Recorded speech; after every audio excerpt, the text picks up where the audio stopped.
7 ಸುತ್ತಿನ ಕೋಟೆಯನ್ನ ಬಿಟ್ರೆ ನಮ್ಮ ಕೋಟೆನಾಡು ಚಿತ್ರದುರ್ಗದಲ್ಲಿ ಏನು ವಿಶೇಷ? Welcome to the day 2 of ನಮ್ಮ ನಾಡು. ಚಿತ್ರಾಕಾರದ ಕಲ್ಲುಗಳಿದ್ದ ಕಾರಣ ಜನ ಇದನ್ನ ಚಿತ್ರಕಲ್ಲು ದುರ್ಗ ಅಂತ ಕರೆದ್ರು. ಇಂದು ಅದೇ ಚಿತ್ರದುರ್ಗ ಆಗಿದೆ.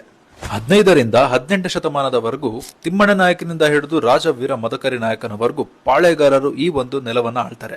ಒನಕೆ ಓಬವ್ವನ ರೋಚಕ ಕತೆ ಈ ಒಂದು ನೆಲದ ಶೌರ್ಯ ಮತ್ತು ಸಾಹಸಕ್ಕೆ ಸಾಕ್ಷಿ. ನವಶಿಲಾ ಯುಗದ ನಾಗರಿಕತೆ ಕರ್ನಾಟಕದಲ್ಲೂ ಇತ್ತು ಅನ್ನೋದಕ್ಕೆ ಬ್ರಹ್ಮಗಿರಿ ಮತ್ತು ಚಂದ್ರವಳ್ಳಿಯಲ್ಲಿ ಪುರಾವೆಗಳು ಸಿಗುತ್ತೆ. ಕದಂಬರ ಸ್ಥಾಪಕ ಮಯೂರವರ್ಮ ಕ್ರಿಸ್ತಶಕ 345ರಲ್ಲಿ ಕೆತ್ತಿಸಿದ ಶಿಲಾಶಾಸನ ಚಂದ್ರವಳ್ಳಿಯಲ್ಲಿ ಇದೆ. ಕರ್ನಾಟಕದ ಮೊಟ್ಟ ಮೊದಲ ಡ್ಯಾಂ ವೇದಾವತಿ ನದಿಯ ವಾಣಿ ವಿಲಾಸ ಸಾಗರ. ಇದನ್ನ ಮರಿಕಣಿವೆ ಅಂತಾನೂ ಕರೀತಾರೆ. 2500 ಮಿಲಿಯನ್ ವರ್ಷಗಳ ಹಿಂದೆ ಈ ಪ್ರದೇಶ ಸಮುದ್ರದಲ್ಲಿತ್ತು. ಹಾಗೆ ಇಲ್ಲಿ ಜ್ವಾಲಾಮುಖಿ ಸ್ಫೋಟಗೊಂಡಿತ್ತು ಅನ್ನೋದಕ್ಕೆ ಮರಡಿಹಳ್ಳಿಯ ಈ ಪಿಲ್ಲೋಲಾವಾ ಕಲ್ಲುಗಳೇ ಸಾಕ್ಷಿ. ದುರ್ಗದ ಜೋಗಿಮಟ್ಟಿ ಅರಣ್ಯಧಾಮದ ಸೌಂದರ್ಯ ಯಾವ ಮಲೆನಾಡಿಗೂ ಕಮ್ಮಿ ಇಲ್ಲ.